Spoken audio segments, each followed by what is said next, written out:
We have multiple New York Knicks updates to go over today, as the Knicks are currently dealing with multiple injured players, including star player Jalen Brunson, but also one of the most important players on the team. And now Mike Brown's plans have been revealed on how the Knicks will fare without two of their most important players over the next couple of weeks, as the Knicks do deal with some injuries right now. And we're going to waste no time jumping right into the video, guys.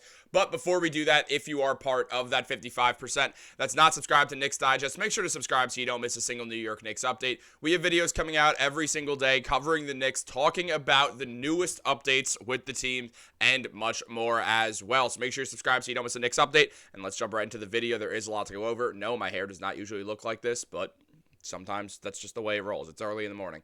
Look, guys, the Knicks right now, they are dealing with multiple injuries. We know the ones of Jalen Brunson, and then also OG Anunoby went down against the Miami Heat very early on. And when he went down with that injury, there was a whole lot of fear surrounding his hamstring, as OG has had hamstring injuries in the past. This is stretched all the way back to his days in Toronto with the Raptors. So when you also just look at how he's dealt with that with the Knicks in 2024 in the playoffs, he went down with the hamstring injury, which was one of the real reasons why the Knicks would end up losing that series to the Indiana Pacers, a series where the Knicks easily would have went on to the conference finals had 7 guys not gotten hurt. However, that's the way the wind blows. It's been way too long to still be mad about that. But with OG Anunoby going down with a hamstring injury, everyone was very concerned, and a report today came out from Shams Charania, who said New York Knicks forward OG Anunoby will be reevaluated in 2 weeks due to a left hamstring strain. Now, Ian Begley also did say that OG will not be traveling on the Knicks' upcoming road trip with the team, meaning the Knicks will be missing one of the most important players, who is averaging 16 points per game, but that did drop because of how quickly he came out of the game against Miami. He was averaging around 18 points, but it did drop because he only played in 5 minutes before going down with the injury. He was also getting 5.5 rebounds per game, 2 assists, getting around a block, and 2 steals a night as well, shooting 39% from 3 and 47% from the field, including 44% on the corner 3. OG has been flourishing in this Mike Brown offense and looked like he really had a chance to make the All-Star team. So obviously being reevaluated in 2 weeks from the hamstring injury, then having to try to bounce back, is going to hurt his all-star chances a whole lot, which absolutely sucks because OG's been really, really good this season. Has been one of the most consistently just solid, more than solid, great players on the Knicks. And really, when we look at OG Anunoby, when we just look at the Knicks in general, we usually do sort of calculate or count OG as the 3rd best player on this team. Is that always accurate? No, because Mikal Bridges, Mitchell Robinson, a bunch of different Knicks always kind of have that chance to be the 3rd best player behind Jalen Brunson and Karl-Anthony Towns. This season, it's easily been Mitch because how great he's been, but that's not a testament to the fact saying OG's playing bad or Mikal's playing bad. They're both having excellent seasons as well. That's more of just because Mitchell Robinson is doing unbelievable things. But OG has been absolutely incredible. So losing him for 2 weeks is going to hurt. The Knicks now lose their best defensive stopper, and though Mikal's obviously a phenomenal defender, OG typically guarded more of the forwards, so the Knicks are definitely losing that right now, and that is something to be a little bit concerned about going forwards. I certainly do wonder how the Knicks defense is going to bounce back. Their defense has been very solid this year, very good, in fact, so it really is something that we have to look at, while also the Knicks are losing a 16-point per game score. The Knicks without OG have fared okay, though. They are 19-16 without OG Anunoby, putting up 111 points per game since OG got traded to the Knicks in games that he has not appeared in. So the Knicks have obviously had their fair share of games that OG has missed, and in that span, they have been able to hold up pretty solidly, which is good news. And fans, I mean, as typical fans go, some of them are really just overreacting, and some of them are just being very rational. I mean, one of them right here, seeing that Reward said, oh, that's clever, saying, Yabu, you got 2 weeks to build your stock. It's your time. And that's a big part of things because Gershon Yabusele, who's only averaging around 2 and 2 this season, has fallen out of the rotation, is going to get a lot of minutes because the Knicks will need to use another forward, and Yabusele will be that guy. So Gershon Yabusele is going to have a huge chance. And then also just saying that it's next man up. Look how much freely the ball is moving without JB and OG Anunoby, which, yeah, the ball is moving freely without them, but it's also moved quite well with them, especially with OG on the floor. He's still been moving the ball well as well. And then obviously the more rational stuff, saying he's hurt too much, trade him, or just tank and get ready for next year for some weird reason, but that also might just be trolling. So at the end of the day, it is going to suck to be without OG for a little bit. He is just super, super, super important to this Knicks team, and his importance is going to continue down the line going forwards as well. So obviously, we do want this to all work out as well as humanly possible. And on top of that, we also do have stuff to go over on Jalen Brunson as well, who is down with that grade 1 ankle sprain, which is the least severe injury that he possibly could have gotten when he went down. So that was obviously good news to see that that was all his injury was. And on top of that, with Brunson out, we know that Deuce has been in as the starter because they need another point guard. But now with OG out, they need another wing. They need another forward type guy. And Landry Shamet is probably the guy who we would like to see step in here. I mean, Shamet, when he started in the 3 games he's appeared in as a starter, he's put up 12.3 points, 3 rebounds, and getting nearly a steal per night as well. He's been very good while shooting 42% from 3 and 46% from the field. Shamet has been an absolute joy to watch this season. He's been really, really great.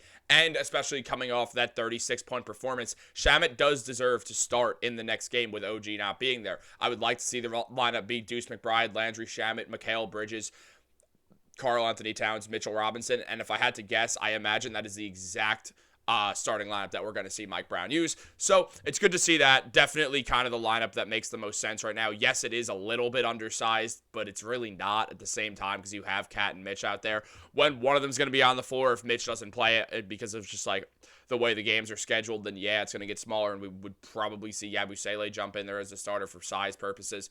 But still, I do imagine that with OG out, Landry Shamet will be a consistent starter for the Knicks going forwards, at least until OG returns. Though also, I would not be shocked at some point if the Knicks, when Jalen Brunson comes back, and Brunson is expected to be back before OG, that they would start to throw out a Brunson and Deuce lineup as well, just with Mikal, Cat, and Mitchell Robinson as well, just to see how that lineup holds up, especially to see how Jalen Brunson and Deuce McBride play together when usually those two have been very, very good when they're on the court together. So that's something to be aware of also. Now, regarding Brunson, SNY did say Brunson's injury is only a grade 1 sprain. He's being evaluated daily, so good news for the Knicks on a potential timeline there. He's historically been able to grit through these types of injuries, and the daily cadence suggests that we're looking at only a week or 2 missed time if things break right.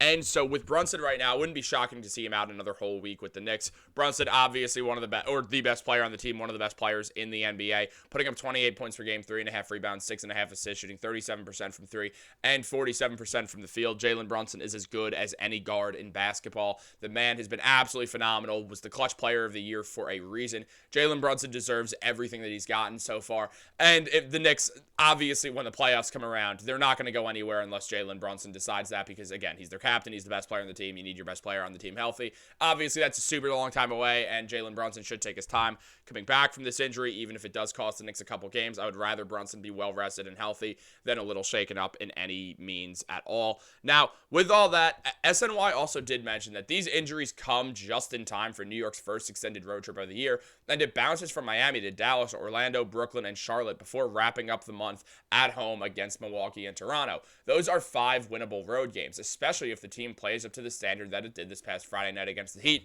where OG barely played and Jalen Brunson just did not play at all. Now, Shamet, again, has stepped up in a huge way and has been awesome this season, proving the Knicks right to bring him on over Garrison Matthews, as Shamet is this season, putting up 10 points per game, 2 rebounds, 1 assist, playing some solid defense as well, and also shooting 49% from the field, 44.6% from 3, 50% on the corner 3, and 74% of his shots are coming from behind the arc. So he's been super efficient being that quick trigger shooter for the Knicks. He got his opportunity, and he absolutely seized it, and now he's just going to get a bigger opportunity. Clearly, Mike Brown loves Landry Shamet, and we're going to see a lot more out of him, which is going to be great to see. The Knicks without Brunson thus far throughout his Knicks career, they are 20-17 in the 37 games that he's missed. They've averaged 113 points without him. So obviously, no matter who it's been, whether it's been Julius Randle as the second best player, or Karl-Anthony Towns, or whoever you want to go with, because the team's changed a lot since Brunson signed here. The Knicks are in very, very good position to keep winning games, and the schedule overall is not going to be that hard.